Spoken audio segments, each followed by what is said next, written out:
केंद्रीय राज्यमंत्री रामदास आठवले परभणी जिल्ह्याच्या दौऱ्यावर आहेत। दुपारी 1 वाजताच्या सुमारास मंत्री आठवले दिवंगत लोकनेते विजय वाकोडे यांच्या कुटुंबियांची भेट घेणार असून नंतर दुपारी 1:45 न्यायालयीन त्या ठिकाणी उपस्थित राहणार आहेत। या संदर्भातले ताजे अपडेट देण्यासाठी आपले प्रतिनिधी अक्षय मुंडे आपल्यासोबत जोडलेत। अक्षय, मोठी बातमी समोर येते। केंद्रीय राज्यमंत्री रामदास आठवले परभणी जिल्ह्याच्या दौऱ्यावर दुपारी 1 वाजता ते लोकनेते विजय वाकोडे यांच्या कुटुंबियांची देखील भेट घेणार अशी माहिती मिळते। काय या दौऱ्यासंदर्भात सविस्तर माहिती?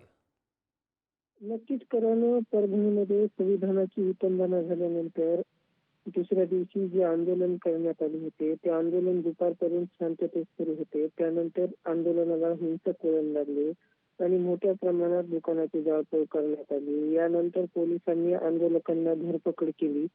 यामध्ये सोमनाथ सूर्यवंशी या आंदोलकाचा देखील समावेश होता। त्याला 2 दिवसाची पोलीस कोठडी सुनावण्यात आली होती। त्यानंतर त्याला न्यायालयीन कोठडीत पाठवले असता त्याचा मृत्यू झाला होता। त्यानंतर हे प्रकरण संपूर्ण राज्यासह देशामध्ये गाजले होते। स्वतः राहुल गांधी यांनी परभणी येथे भेट देऊन पाहणी केली होती।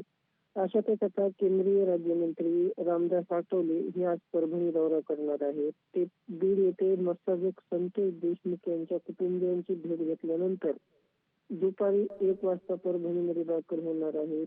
त्यानंतर आंबेडकरी चळवळीचे नेते विजय वाकोडे यांच्या घरी भेट देणार आहेत आणि त्यानंतर जो मयत सोमनाथ सूर्यवंशी आहेत यांच्या कुटुंबियांची भेट घेऊन अगदी अक्षय, या दौऱ्याकडे लक्ष ठेवून राहा। या दौऱ्यासंदर्भात ताजे अपडेट वेळोवेळी आपल्याकडनं घेतच राहू। मात्र तुर्तास खूप खूप धन्यवाद।